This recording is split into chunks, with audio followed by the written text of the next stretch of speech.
Le 9 mai 1768, 150 ans après la première récolte de tabac de John Rolfe, le gouvernement britannique instaure des taxes.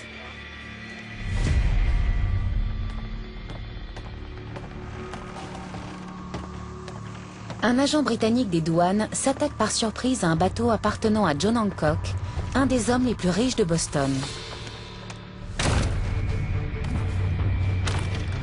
L'équipage d'Hancock ne se laisse pas faire.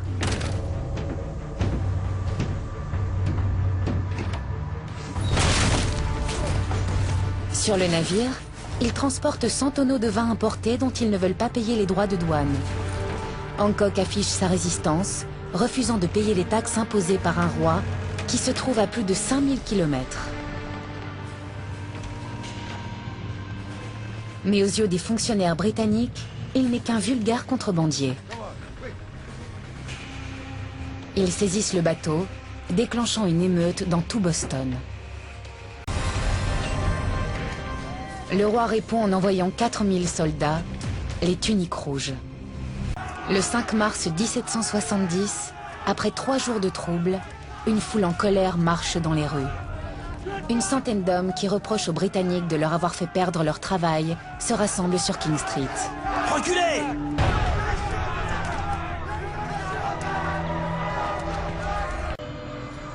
Quand la fumée disparaît, on compte 4 autres morts.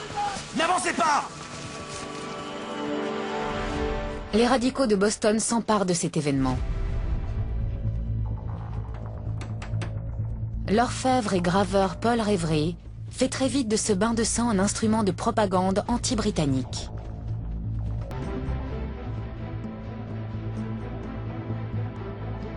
Une image explosive avec un titre qui dit tout, le massacre sanglant.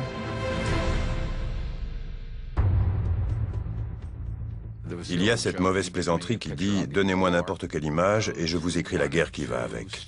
Pour les agitateurs et ceux qui voulaient clairement afficher leur position et peut-être même mener la révolution, cette gravure leur offrait la possibilité de rallier les autres à leur cause. Les nouvelles vont vite. La ville de Boston a un journal hebdomadaire et les colons sont des lecteurs assidus. Il y a plus de 40 publications à travers toutes les colonies. Ce massacre n'est pas la seule nouvelle explosive qui vient de Boston. En décembre 1773, la Gazette de Boston fait la une avec une autre histoire qui va attiser les flammes de la rébellion.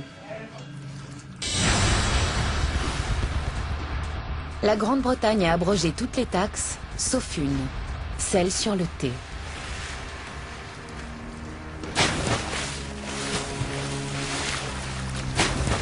Parmi un des plus célèbres actes de résistance dans l'histoire des États-Unis, le Boston Tea Party. Les rebelles jettent l'équivalent actuel de plus d'1 million de dollars de thé dans le port de Boston.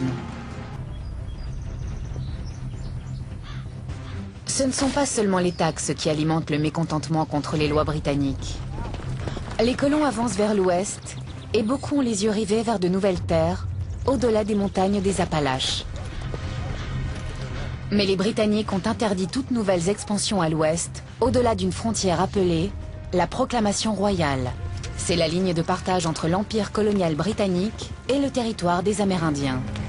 Pour l'appliquer, ils chassent des centaines de gens fraîchement installés. 5 septembre 1774. Nous voulons la liberté. Exaspérés par les mesures prises par la Grande-Bretagne, 56 délégués représentant toutes les colonies se réunissent au premier congrès continental à Philadelphie. C'est le premier pas vers l'indépendance américaine.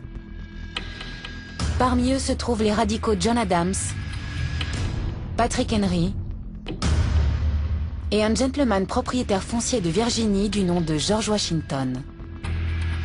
Puisque nos souverains de Grande-Bretagne ne seront jamais satisfaits tant qu'ils n'auront pas écrasé l'indépendance de nos compatriotes américains, il est de la plus haute nécessité de faire quelque chose pour maintenir notre liberté. Partout dans la Nouvelle-Angleterre, les gens se préparent au combat. Ils rassemblent et cachent les armes passées en contrebande. C'est bien, il faut faire vite. Allez. Le premier congrès continental proclame que toute attaque britannique menée contre une des colonies sera considérée comme une agression contre toutes les colonies. Allons-y, partons.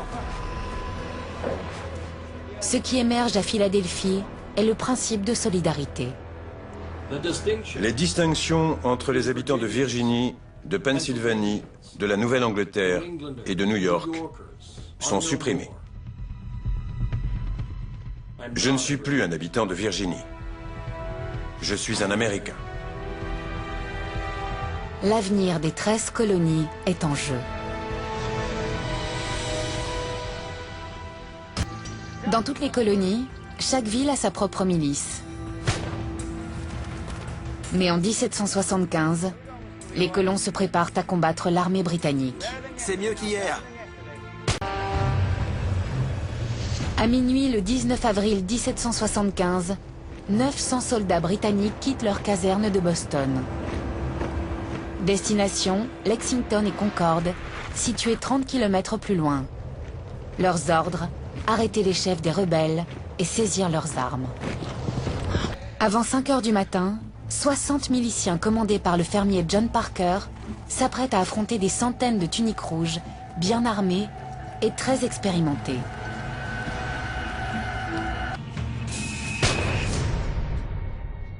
Personne ne saura jamais qui a tiré en premier.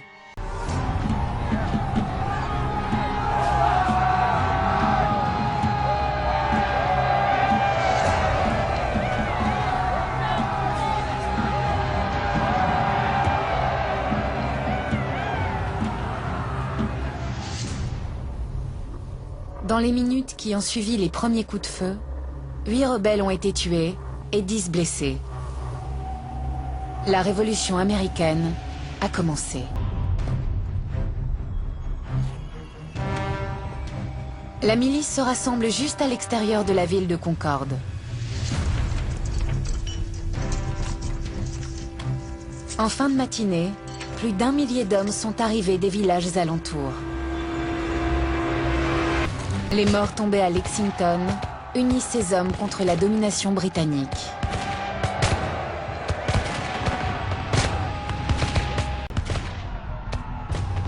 Déterminés à faire payer les Britanniques, les rebelles l'emportent facilement.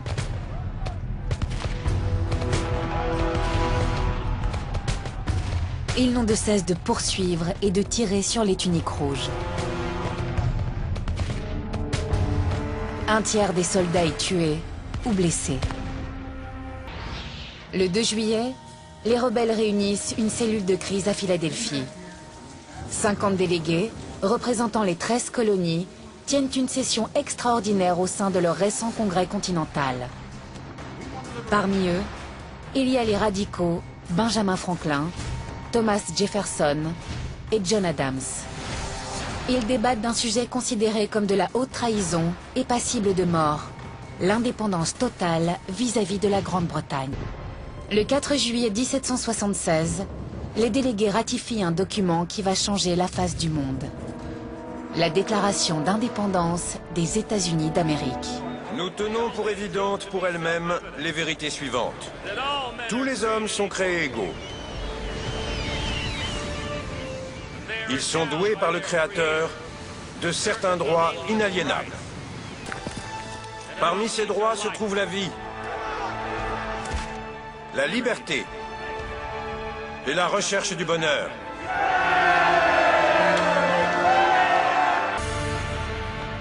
Nous tenons pour évidentes pour elles-mêmes les vérités suivantes. Tous les hommes sont créés égaux. Ils sont doués par le Créateur de certains droits inaliénables. Parmi ces droits se trouve la vie, la liberté et la recherche du bonheur.